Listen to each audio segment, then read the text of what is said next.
Hello friend, ಹೇಗಿದ್ದೀರಾ? ಚೆನ್ನಾಗಿದ್ದೀರಾ? ಇವತ್ತು ನಾನು ಬಂಗಡೆ ಮೀನು ಸುಕ್ಕ ಮಾಡ್ತಿದ್ದೇನೆ. ಅದರ ತೆಂಗಿನಕಾಯಿ ಹಾಕಿ ಅಲ್ಲ, ಈರುಳ್ಳಿ ಟೊಮೊಟೊ ಹಾಕಿ. ಇವಾಗ ಮೀನಿಗೆ ನಾವು ಹಳದಿ ಉಪ್ಪು ಹಾಕಿ ಸ್ವಲ್ಪ ಹೊತ್ತು ನೆನೆಸಿಟ್ಕೊಳ್ಬೇಕು. ಉಪ್ಪು, ಹಳದಿ ಪೌಡರು, ಆಮೇಲೆ ಸ್ವಲ್ಪ ಮೆಣಸಿನ ಪೌಡ್ರು, ಆಮೇಲೆ ಸ್ವಲ್ಪ ಬೆಳ್ಳುಳ್ಳಿ ಮತ್ತು ಶುಂಠಿ ಪೇಸ್ಟು, ಆಮೇಲೆ ಮೊಸರು. ಇದನ್ನು ಮಿಕ್ಸ್ ಮಾಡಿ ಸ್ವಲ್ಪ ಹೊತ್ತು ನೆನೆಯಲಿಕ್ಕೆ ಇಟ್ಟುಬಿಡೋಣ. ಇದನ್ನು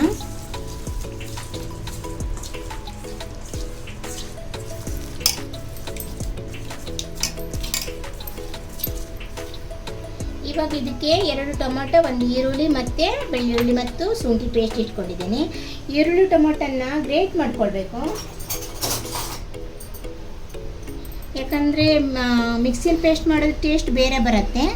ಇದರಲ್ಲಿ ಗ್ರೇಟ್ ಮಾಡಿದ್ದು ಟೇಸ್ಟೇ ಬೇರೆ ಬರುತ್ತೆ. ಅದಕ್ಕೋಸ್ಕರ ನಾನು ಗ್ರೇಟ್ ಮಾಡಿ ಹಾಕ್ತೀನಿ.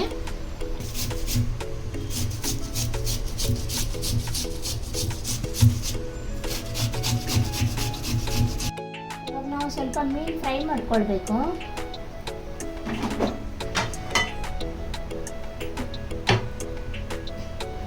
ಎಣ್ಣೆ ಬಿಸಿ ಆದ ತಕ್ಷಣ ಹಾಕ್ಬಿಡಿನಿ ಸ್ವಲ್ಪ.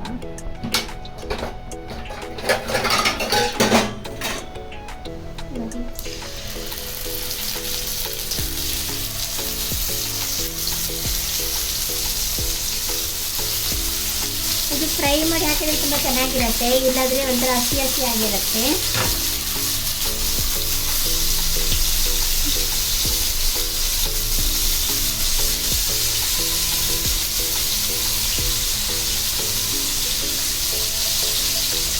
ಇದು ಪರಿಮಳನೇ, ಮೀನು ಪರಿಮಳನೇ ಕಬಾಬ್ ಪರಿಮಳ ಥರ ಬರ್ತಾ ಇದೆ.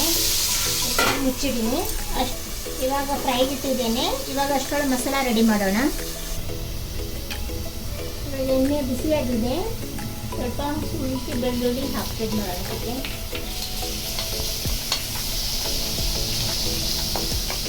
ಇವಾಗ ನೀರುಳ್ಳಿ ಗ್ರೇಟ್ ಮಾಡ್ಕೊಂಡಿದ್ದು ಅದು ಹಾಕೊಳ್ಳೋಣ.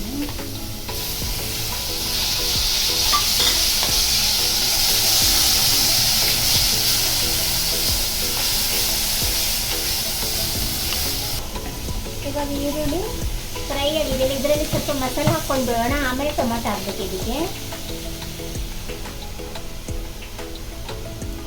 ಉಪ್ಪು ಮೀನಿಗೆ ಹಾಕಿದ್ದೇವೆ, ಅದಕ್ಕೆ ಸ್ವಲ್ಪನೇ ಹಾಕ್ಕೊಳ್ಬೇಕು. ಆಮೇಲೆ ಟೇಸ್ಟ್ ನೋಡಿ ಆಮೇಲೆ ಬೇಕಿದ್ರೆ ಹಾಕ್ತೀನಿ. ಖಾರದ ಪುಡಿ, ಇದು ಫ್ರೈ ಆಗುವಾಗ ಟೊಮೊಟೊ ಹಾಕ್ತೀನಿ. ಇವಾಗ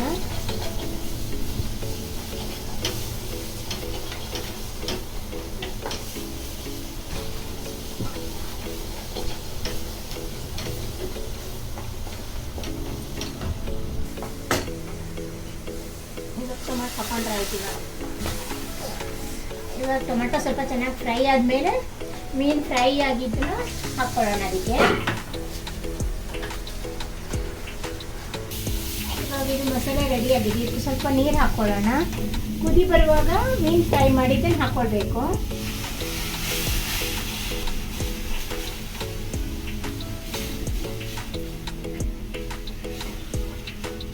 ಒಂದು ಕುದಿ ಬರಲಿ, ಕುದಿ ಬರುವ ಸ್ವಲ್ಪ ಮೀನು ಫ್ರೈ ಹಾಕ್ಕೊಳ್ಬೇಕು. ಇವಾಗ ಕುದಿ ಬರ್ತಾ ಇದೆ. ಇವಾಗ ಹಾಗೆ 2 ಹಸಿಮೆಣಸು ಹಾಕ್ಕೊಳ್ಳಿ, ಅದು ಬೇಕಿದ್ದರೆ. ನಾನು ಹಾಕ್ತಾ ಇದ್ದೇನೆ. ಇವಾಗ ಮೀನು ಫ್ರೈ ಹಾಕ್ಬಿಡೋಣ.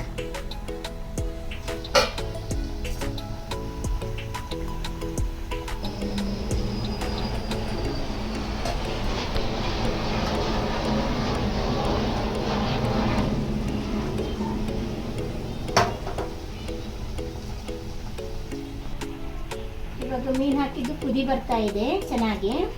ಇವಾಗ ಚೆನ್ನಾಗಿ ಕುದಿದೆ, ಅದು ಸ್ವಲ್ಪ ಗಟ್ಟಿಯಾಗಲಿ. ಅದು ಬಂದ್ ಮಾಡಿ ಇಟ್ಕೊಳ್ಳೋಣ.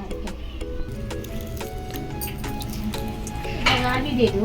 ಇದ್ರ ಮೇಲ್ಗಡೆ ಸ್ವಲ್ಪ ಕೊತ್ತಂಬರಿ ಸೊಪ್ಪು ಹಾಕೊಳ್ಳೋಣ. ಇದು ಅನ್ನ ಜೊತೆಗೆ ಅನ್ನ ಮತ್ತು ದಾಲ್ ಜೊತೆ ಚೆನ್ನಾಗಿರುತ್ತೆ.